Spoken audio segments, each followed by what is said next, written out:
আজকের এই ভিডিওটা অতি গুরুত্বপূর্ণ। দেখা মাত্র প্রত্যেকটা বাংলাদেশী নাগরিক এটা ভিডিওটা শেয়ার করে দিবেন, কারণ আমি যে তথ্যগুলো দিচ্ছি।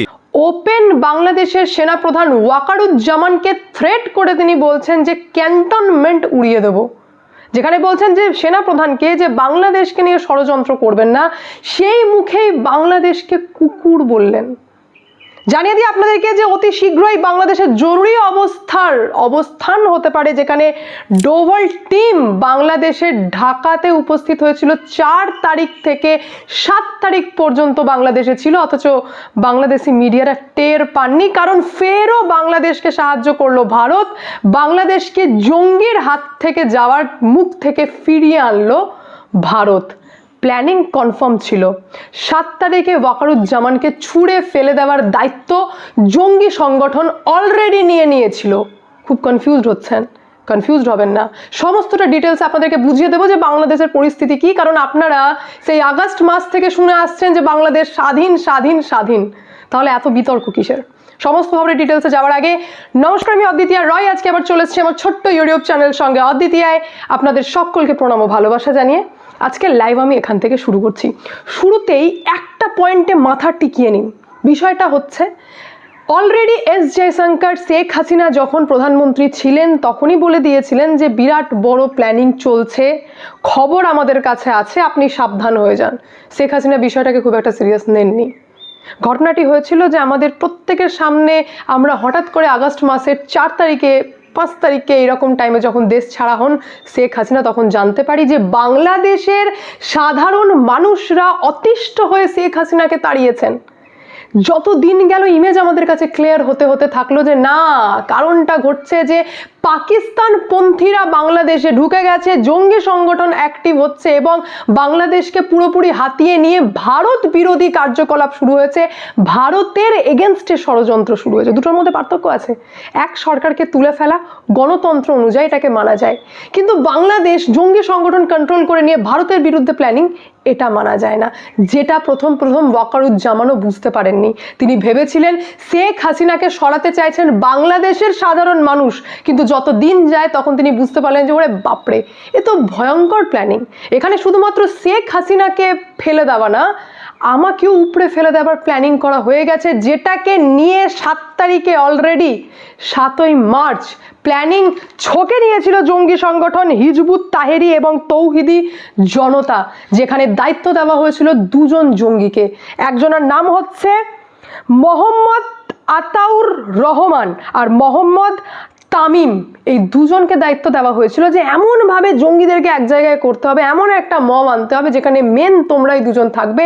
আর এই ওয়াকারুজ্জামান, যিনি বাংলাদেশের সেনাপ্রধান, তার বিরুদ্ধে এমন একটা ইমেজ তৈরি করে ঝাঁপিয়ে পড়তে হবে যে তিনি দেশদ্রোহিতা করেছেন, তিনি রাষ্ট্রবিরোধী, তিনি দেশের বিরুদ্ধে কথা বলছেন। আর তারই প্রতিফলন আপনারা এই ভিডিওর মাধ্যমে দেখতে পেলেন যে প্রত্যেকটা মুহূর্তে প্রচার করার চেষ্টা করা হচ্ছিল যে ওয়াকারুজ্জামান হচ্ছেন দেশদ্রোহী, ওয়াকারুজ্জামানই হচ্ছেন শেখ হাসিনার পোষা কুকুরের মতো শব্দ ব্যবহার করা হয়েছে এই সেনাপ্রধানকে নিয়ে, যারা এই রমজান মাসে নিজের পরিবারকে ছেড়ে একা একা দেশের সেবা করছেন। মানে এই তো অবস্থা বাংলাদেশে, মানে কিছুই বলার নেই। তারপর কি ঘটলো? তারপর একের পর এক আপডেট, যেখানে অলরেডি প্ল্যানিং হয়ে গেছিল যে মৌলবাদীরা আর্মিকে কন্ট্রোল করে নেবে, বাংলাদেশের সেনাবাহিনীকে পুরোপুরি কন্ট্রোল করে নেবে। খবর পেয়ে যায় ভারত খবর পেতে ডোভাল টিম 4 মার্চ এই মাসেরই 4 তারিখে পৌঁছে যায় বাংলাদেশের ঢাকায়। 4 দিন টানা বাংলাদেশে থাকে, কারণ খবর পাক্কা ছিল যে 7ই মার্চ ওয়াকারুজ্জামানের ওপর ঝাঁপাবে এই জঙ্গি সংগঠন। 4 দিন ডোভাল টিম বাংলাদেশের থেকে পুরো সিচুয়েশনকে আন্ডার কন্ট্রোল করা হয়, এবং যেখানে জানতে পারেন এই ওয়াকারুজ্জামান যে ওরা বাপরে, এই তো পাকিস্তানপন্থী ঢুকে গেছে আমাদের বাংলাদেশে, যার জন্য সঙ্গে সঙ্গে খুঁজে বার করা হয় যে আমাদের ঘরেই থেকে আমাদের বিরুদ্ধে কে প্ল্যানিং করছে। মানে কি, সেনাবাহিনীদের মধ্যেই থেকে বেশ কিছু সিনিয়র সেনাকর্তারা, বেশ কিছু উচ্চ পদের আধিকারিকরা পাকিস্তানপন্থী হয়ে গেছেন এবং তারা আইএসআই সংগঠনকে অ্যাক্টিভ করতে চেয়েছিলেন বাংলাদেশে, যেখানে বাংলাদেশের শিক্ষিত মানুষ আর সেনাপ্রধান কখনোই চাননি, যার জন্য সেনাপ্রধান থ্রেটও করেছিলেন। ছাত্র নেতাদেরকে এবং এই যে নতুন দল তৈরি হয়েছে সেই দলের নেতাদেরকে, আপনারা জানেন ফেসবুকে পোস্ট ভাইরাল হয়েছিল যে ভাই তোদের বয়স কত, তোরা কি এমন এক্সপিরিয়েন্স আছে, কি জানিস তোরা বাংলাদেশের কোনটা ভালো কোনটা খারাপ। কারণ অলরেডি ওয়াকারুজ্জামান আজ করতে লেগেছিলেন যে পরিস্থিতি খারাপের দিকে যাচ্ছে। সেই কারণে প্রথমেই যে স্টেপ নেওয়া হয় সেটা হচ্ছে বাংলাদেশের একাধিক প্রায় 12 জনের কাছাকাছি পাকপন্থী আধিকারিকদেরকে খুঁজে বের করে তাদেরকে গৃহবন্দী করা হলো, তাদেরকে নজরবন্দি করা হলো। কোথায় করা হলো? বাংলাদেশের ঢাকায় সেনানিবাসে তাদেরকে নজরবন্দি করা হলো। তার মধ্যে 4 জন আধিকারিকের নাম চরমভাবে সামনে আসছে। প্রথম নাম হচ্ছে লেফটেন্যান্ট জেনারেল কামরুল হাসান, যাকে গৃহবন্দী করা হয়েছে। দ্বিতীয়, অবসরপ্রাপ্ত অফিসার ইকবাল করিম ভুঁইয়া, এনাকে নজরবন্দি করা হয়েছে। তৃতীয়, আইএসআই ঘনিষ্ঠ, একাধিকবার পাকিস্তান অলরেডি চলে গেছেন এই কয়েকদিনের মধ্যে, যার নাম হচ্ছে লেফটেন্যান্ট কর্নেল হাসিনুর রহমান, তাকেও নজরবন্দি করা হলো। নজরবন্দি করা হলো QMG general lieutenant Faizur Rahman, এনাদেরকে একের পর এককে বেছে বেছে নজরবন্দি করা হলো। ওয়াকারুজ্জামান 7 মার্চ, যেদিন ডোভাল টিম বাংলাদেশ থেকে পুরো সিচুয়েশনটাকে কন্ট্রোল করার পর ভারতে ফেরে, সেই দিন রাত্রেই ওয়াকারুজ্জামান একটা বৈঠক ডাকেন।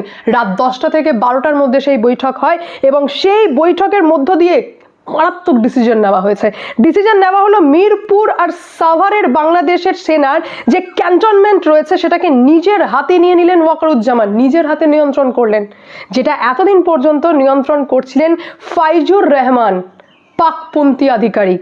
নেক্সট যেটা করলেন সেটা হচ্ছে ঘনিষ্ঠ আধিকারিকদের নিয়ে বৈঠক করলেন। টানা চললো এই বৈঠক 2 ঘন্টা, যেখানে মিটিংয়ের মধ্যে এটা ডিসাইড করা হলো যে গাজীপুরের অ্যার্ডিন্যান্স ফ্যাক্টরির যে চুক্তি করা হয়েছে পাকিস্তানের সাথে, অস্ত্র চুক্তি করা হয়েছে পাকিস্তানের সাথে সেটাকে ইমিডিয়েটলি স্থগিত করলেন ওয়াকারুজ্জামান।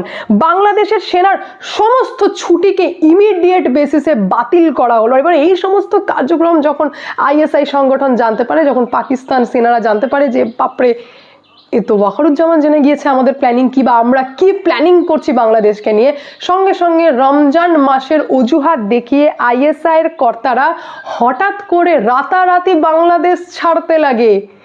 এই সিচুয়েশন হচ্ছে বাংলাদেশের, যেখানে যে কোনো মুহূর্তে বাংলাদেশে জরুরি অবস্থার ঘোষণা হতে পারে, কারণ পুরো প্ল্যানিং ফাঁস হয়ে গেছে এবং সেনাপ্রধান নিজে বুঝতে পারছেন, ওয়াকারুজ্জামান নিজে বুঝতে পারছেন যে এটা গণতন্ত্র একত্রিত হয়ে, বাংলার সাধারণ মানুষ একত্রিত হয়ে যেটা দেখানোর চেষ্টা করা হলো যে শেখ হাসিনা একটা একন্যায়তন্ত্র চালাচ্ছেন, বিরাট অত্যাচার করছেন, তাকে তুলে ফেলার একটা আন্দোলন ছিল, তা কিন্তু নয়।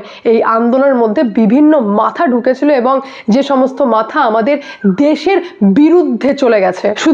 শুধু এখানেই শেষ নয়, গতকালকে সেনাপ্রধান একটা জরুরি মিটিং ডাকেন, সেখানে অত্যন্ত ইমোশনাল হয়ে যান এবং সেখানে তার বক্তব্য হচ্ছে যে আমরা একটা সংকটের মধ্য দিয়ে যাচ্ছি, আল্লাহ যে কোনো সংকটে ধৈর্য ধারণ করে কাজ করে যেতে বলেছেন।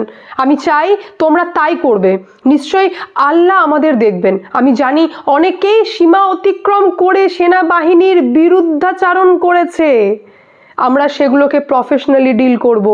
তোমরা কারোর সাথে খারাপ ব্যবহার করবে না, কাউকে মারধর করবে না। আমি চাই না আমার সেনাবাহিনীর কাউকে কেউ মন্দ বলুক। রাগকে নিয়ন্ত্রণ করতে হবে, বি প্রফেশনাল। সবশেষে তোমাদের সবাইকে ও তোমাদের পরিবারকে সবাইকে অগ্রিম ঈদের শুভেচ্ছা। এই বার্তার মাধ্যমে আপনারা এটুকু তো বুঝতে পারলেন যে সেনাপ্রধান বোঝাতে চাইলেন যে তিনি কতটা দেশকে ভালোবাসেন এবং কতটা দেশের প্রতি সমর্পিত। তার পাশাপাশি তিনি বোঝালেন যে এই যে প্ল্যানিং করা হয়েছিল আমাকে বদনাম করা আর বাংলাদেশের সেনাবাহিনীকে বদনাম করা, সেটাতে কান দেবেন না। পুরো বিষয়টাকে প্রফেশনালি আমরা ডিল করব, মানে আমি প্রফেশনালি দেখে নেব যে কারা কারা এই কাজটা করেছে, তাদেরকে বেছে বেছে আইডেন্টিফাই করব। কিন্তু মাথা গরম করবেন না, ধৈর্য রাখুন, ভালো থাকুন, দেখছি বিষয়টা কি। তারই মধ্যে আপনারা কনফার্ম হয়ে যান যে অত্যন্ত চাপ দেওয়া হচ্ছে ইন্টারিম গভর্নমেন্ট মোহাম্মদ ইউনূসকে, যিনি স্বাধীনতা রয়েছে, বাংলাদেশের স্বাধীনতা দিবস হচ্ছে 26 মার্চ, আর এমনটাও শোনা যাচ্ছে তিনি নাকি নিজেই উপস্থিত থাকবেন। এই কেমন ইন্টারিম গভর্নমেন্ট ভাবুন, বাংলাদেশের স্বাধীনতা দিবস নাকি তিনি মানেনই না, তাই তিনি নিজেই উপস্থিত থাকবেন না, এমনটা শোনা যাচ্ছে, কনফার্ম নয়।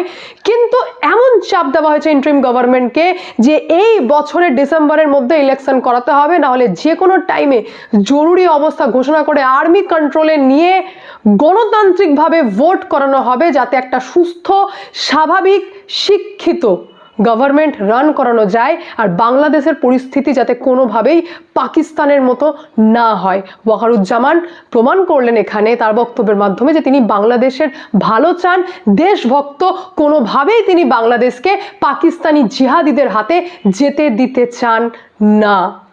বাকি কি হয় সেটা অতি অবশ্যই দেখার রয়েছে। আশা করছি আমি আপনাদেরকে ডিটেলসে বোঝাতে পারলাম। কোনো মতামত থাকলে অতি অবশ্যই কমেন্টের মাধ্যমে জানাবেন। আমি আজকে এখানে এন্ড করি। দেখা হচ্ছে নেক্সট ভিডিওতে। ভালো থাকবেন, সুস্থ থাকবেন, সঙ্গে অদ্বিতীয়া চ্যানেলকে অতি অবশ্যই সাবস্ক্রাইব করবেন, কারণ যা হবে স্পষ্ট হবে।